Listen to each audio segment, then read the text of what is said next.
Hello friend, welcome back. और आज मैं एक्सप्लेन करने वाला हूँ चेनसो मैन का 9th एपिसोड, वो भी हिंदी में। और यहीं पे होता है इंट्रो का अंत और आरंभ करते हैं अपनी एक्सप्लेनेशन का। तो एपिसोड की स्टार्ट में हमें हिमिनो को दिखाया जाता है, जहाँ पे एक नए डेविल मैन के आ जाने के कारण वो घोस्ट डेविल से कॉन्ट्रैक्ट करती है कि वो अपनी पूरी बॉडी घोस्ट डेविल को दे देगी, लेकिन बदले में उसे हायाकावा की जान बचानी होगी। और घोस्ट डेविल इसके लिए मान जाता है और वो डेविल मैन से फाइट करना शुरू कर देता है। और यहाँ तक कि वो जीत भी रहा होता है, लेकिन तभी शावतारी नाम की लड़की एक स्नेक डेविल को समन करके घोस्ट डेविल को मरवा देती है। और दूसरी तरफ हिमिनो भी पूरी तरीके से गायब हो जाती है। अब हमें डेविल मैन को दिखाया जाता है, जो कि बोल रहा होता है कि जो यहाँ पे फिंड थी वो यहाँ से जा चुकी है। जिस पर सावतारी कहती है कि हम यहाँ पे चेनसो मैन के हार्ट के लिए आए, ना कि एक फिंड के लिए। तभी घोस्ट डेविल का बचा हुआ हाथ जाकर डेंजी की चेनसो ऑन कर देता है, जिससे डेंजी चेनसो मैन में कन्वर्ट हो जाता है। और ये देख के कटाना डेविल बोलता है कि मैं तुम्हें 2 हिस्सों में बांट दूंगा। जिस पे सावतारी कहती है कि तुम्हें जो करना है करो, लेकिन चेनसो मैन के हार्ट को कुछ भी नहीं होना चाहिए। तब डेंजी बोलता है कि मुझे नहीं पता कि यहाँ पे क्या चल रहा है, लेकिन मुझे ऐसा लग रहा है कि तुम लोग बुरे लोग हो, और बुरे लोग मुझे बहुत पसंद है, क्योंकि अगर मैं उन्हें मार भी दूँ तो भी किसी को कोई फर्क नहीं पड़ेगा। जिस पर कटाना डेविल बोलता है कि कोई बात नहीं, मैं तुम्हें दूसरी बार भी मार डालूंगा। और फिर उन दोनों के बीच में फाइट शुरू हो जाती है और दोनों एक दूसरे को काफ़ी तगड़ी फाइट दे रहे होते हैं। तभी शावतारी कॉल करके बैकअप बुलाती है और फिर हमें हायाकावा को दिखाया जाता है, जो कि काफ़ी ज़्यादा शॉक में होता है। जिसके बाद हमें फाइट का सीन दिखाया जाता है, जहाँ पर कटाना डेविल काफ़ी ज़्यादा पावरफुल मूव यूज़ कर रहा है, लेकिन फिर भी डेंजी उसे काफ़ी ज़्यादा अच्छी टक्कर दे रहा था। लेकिन तभी वहाँ पे 2 बंदे गन के साथ आते हैं और वो डेंजी को शूट करने का सोच रहे होते हैं, जिस पे कटाना डेविल कहते हैं कि तुम उसके हाथ या दिल पे निशाना लगा सकते हो। लेकिन तभी डेंजी उन पे खुद हमला करना शुरू कर देता है, पर फिर भी एक बंदा डेंजी के कंधे पे गोली मार देता है, जिससे डेंजी काफ़ी ज़्यादा गुस्सा हो जाता है और उस बंदे को एज अ हॉस्टेज पकड़ लेता है। और कटाना मैन से कहता है कि अगर तुमने एक भी कदम आगे बढ़ाया तो मैं इसे मार दूंगा।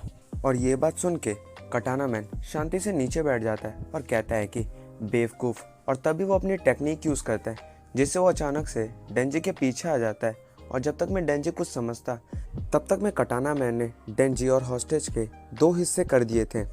फिर कटाना मैन डेंजी को उसके हेलमेट के हैंडल की मदद से उठाता है और कहता है कि गाड़ी तैयार करो, हमें निकलना है। और फिर वो अपने नॉर्मल रूप में आ जाता है और बोलता है कि बाकी सभी डेविल हंटर भी अब तक मर ही चुके होंगे, क्योंकि गन की बुलेट से कौन ही बच पाएगा। आखिर में वो एक आम आदमी ही तो है।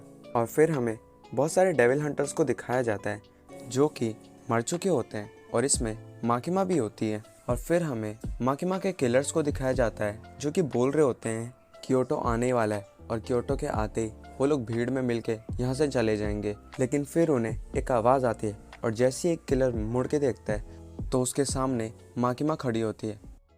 फिर हमें क्योटो स्टेशन का सीन दिखाया जाता है, जहाँ पर 2 डेविल हंटर तेंदो और युतारो माकिमा का वेट कर रहे होते हैं। तभी एक बंदा वहाँ पे आके उनसे बोलता है कि क्योतो में जो 4 स्पेशल डिवीज़न के हंटर थे, उन पे खतरनाक हमला हुआ है, और इसका मतलब ये है कि शायद से अब मिस माकिमा जिंदा नहीं है। लेकिन तभी ट्रेन वहाँ पे पहुँच जाती है और लोग अंदर से भागते हुए निकलते हैं। और फिर हमें मिस माकिमा को दिखाया जाता है, जो कि ट्रेन में से बाहर आती हैं और कहती हैं कि ट्रेन में गोलियाँ चली थी और लाशें अंदर ही पड़ी हुई हैं। लेकिन माकिमा के कपड़ों का खून देख के वो लोग पूछते हैं कि क्या माकिमा को भी गोली लगी थी, जिस पे माकिमा कहती है मुझे गोली नहीं लगी थी और ये किसी और का खून है। और फिर हमें उन 4 किलर्स को दिखाया जाता है, जो कि मरे हुए होते हैं और उनके सीने में बहुत बड़ा छेद होता है। फिर हमें टेंडो और युतारो को दिखाया जाता है, जो कि बोल रहे होते हैं कि टोक्यो में भी बहुत सारी जगह पे अटैक हुआ है और बहुत सारे डेविल हंटर मारे गए हैं, तो हमें उनकी मदद करने के लिए टोक्यो जाना चाहिए। जिस पर माकिमा कहती है कि इसमें बहुत ज़्यादा टाइम लगेगा और मुझे पता है वो लोग डेंजी के पीछे हैं, तो क्यों ना हम उनकी मदद यहीं से करें। जिसके बाद वो युतारो से कहती है कि वो 30 ऐसे मुजरिमों का इंतज़ाम करे जिन्हें या तो फांसी होने वाली है या तो उम्र कैद है। और टेंडो को ऐसा टेंपल ढूंढने के लिए कहती है जो कि काफ़ी ज़्यादा ऊंचाई पर बना हो, और साथ ही साथ वो उसके लिए कुछ साफ कपड़े भी ले आए। और फिर हमें मुजरिमों को दिखाया जाता है जिन्हें खाना दिया जा रहा होता है और खाना खा लेने के बाद उन्हें मंदिर की सीढ़ियाँ चढ़वाई जाती हैं और दूसरी तरफ माकिमा भी तैयार हो जाती है। फिर कटाना मैन को दिखाया जाता है जो कि शावतारी से बोल रहा होता है कि ब्लड लॉस होने की वजह से अब वो ज़्यादा देर तक कटाना मैन नहीं बन पाएगा। और दूसरी तरफ हमें उन बंदों को दिखाया जाता है जो कि डेंजी को गाड़ी में डाल रहे होते हैं, लेकिन तभी उनमें से एक बंदे को एक कौवा दिखाई देता है और फिर वो बेचैन होने लगता है और अचानक से उसे डर लगने लगता है और तभी उसकी बॉडी भी दबने लगती है और अचानक से वो फट के मर जाता है। और ये देख के अकाने टीम ई से वॉकी टॉकी पे कांटेक्ट करती है और पूछती है कि क्या उन्होंने माकिमा को मार दिया था, जिस पर वो बंदा बोलता है कि मैं श्योर नहीं हूँ कि माकिमा मर गई है कि नहीं, पर तभी वो बंदा भी फट के मर जाता है। और फिर हमें माकिमा को दिखाया जाता है जो कि टेंपल में खड़ी होती है जहाँ पर टेंडो, युतारो और बाकी सभी क्रिमिनल्स भी होते हैं, लेकिन उनकी आंखों पर पट्टी बंधी हुई होती है। जिस चीज़ के बारे में सोचकर युतारो कहता है कि हमारी आंखों में पट्टी क्यों बांध रखी है, जिस पर टेंडो बताती है कि मिस माकिमा सीधा चीफ कैबिनेट सेक्रेटरी को रिपोर्ट करती है और किसी आम सिविलियन या डेविल हंटर को ये जानने की परमिशन नहीं है कि मिस माकिमा ने किस डेविल के साथ कॉन्ट्रैक्ट कर रखा है।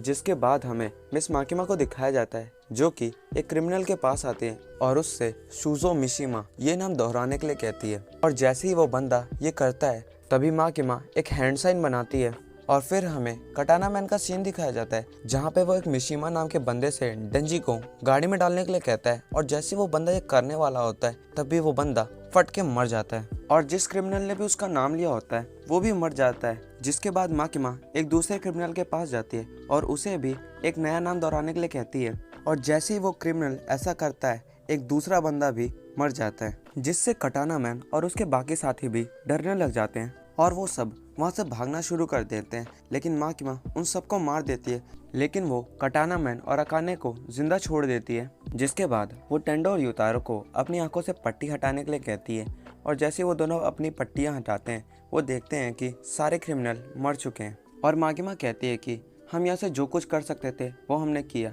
तो चलो अब टोक्यो चलते हैं।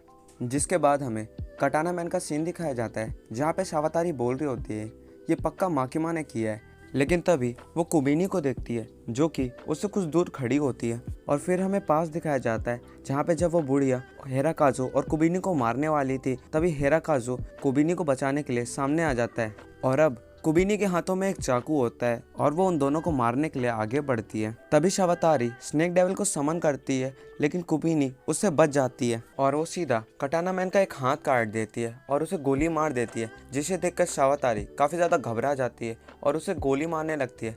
पर कुबिनी हर गोली से बच जाती है और डेंजी को एक शील्ड की तरह यूज़ करने लगती है, जिसे देखकर शावतारी काफ़ी ज़्यादा डर जाती है और कटाना मैन को अपने साथ लेके वहाँ से निकल जाती है। जिसके बाद कुबिनी डेंजी की जान को खतरे में डालने के लिए सॉरी कहती है और फिर वो याद कर रही होती है जब हिराकाज़ो उसकी जान बचाने के लिए अपने ऊपर गोली खा लेता है। जिसके बाद कुबिनी उस बुढ़िया को उसी की गन से मार देती है और फिर कुबिनी कहती है कि अगर उसने ये जॉब कंटिन्यू रखी तो वो पागल हो जाएगी और अगली बार जब वो हिमिनो से मिलेगी तो वो बता देगी कि वो ये जॉब नहीं करना चाहती, लेकिन शायद से उसे अब तक ये पता नहीं है कि हिमिनो मर चुकी है। अब नेक्स्ट सीन में हमें मिस माकिमा को दिखाया जाता है जो कि टेंडो और युतारो के साथ टोक्यो पहुंच चुकी होती है और उनको स्टेशन पर माडोका दिखता है, जिसे देखकर माकिमा कहती है कि मुझे काफ़ी खुशी हुई कि तुम बच गए और वो उससे पूछती है कि अभी और कौन कौन बचा है, जिस पर माडोका जवाब देता है और कहता है कि सभी स्पेशल डिवीज़न पे हमला हुआ था जिसके कारण फोर्स बहुत ज़्यादा कम हो गई है और फोर्स की कमी के चलते सभी को एक ही डिवीज़न में जोड़ा जा रहा है और वो है टोक्यो डिवीज़न 4 और उसका हेड मिस माकिमा को बनाया गया है, मतलब आपको बनाया गया है। और फिर माडोका माकिमा को अपना रेजिग्नेशन लेटर देता है और कहता है कि स्पेशल डिवीज़न पे अभी काफ़ी ज़्यादा खतरा है, उनके पास बस 2 ही रास्ते हैं, या तो वो नौकरी छोड़ दें या तो अपनी ज़िंदगी छोड़ दें। जिसके बाद माकिमा वहाँ से जाने लगती है। तब माडोका कहता है कि क्या आप इस सिचुएशन के लिए तैयार थी, जिस पे माकिमा कहती है कि मैं पब्लिक सेफ्टी के प्राइवेट इंटेल किसी आम आदमी को नहीं देती, लेकिन सर्विस देने के लिए थैंक यू माडोका। फिर वो लोग जाने लगते हैं। तब तेंदो और युतारो कहते हैं कि मिस माकिमा सॉरी, क्योंकि हम आपका डिवीज़न ज्वाइन नहीं कर पाएंगे, क्योंकि हम यहाँ पे एक एडवाइज़र के रूप में आए थे और 7 दिन के बाद हम क्योटो वापस जा रहे हैं, जिस पर माकिमा कहती है कि ये कितनी बुरी बात है क्योंकि टोक्यो के रेस्ट रूम काफ़ी ज़्यादा अच्छे हैं। और यहीं पे चेंसो मैन का 9th एपिसोड ख़त्म हो जाता है। और फ्रेंड्स, अगर आपको ये मेरी एक्सप्लेनेशन पसंद आई हो तो प्लीज़ इस वीडियो को लाइक कर देना और चैनल को सब्सक्राइब कर देना। और मैं बहुत दिनों से वीडियो इसलिए नहीं बना पा रहा था क्योंकि मेरे पेपर आ चुके थे और अभी भी मेरे पेपर चल रहे हैं, इसलिए वीडियो थोड़ी और डिले होने वाली है। बट उसके बाद मैं फ्रीक्वेंटली वीडियो डालने की कोशिश करूँगा, तो आप चैनल पे बने रहना। और यहीं पे होता है वीडियो का एंड और मिलते हैं आपसे अगली एक्सप्लेनेशन में।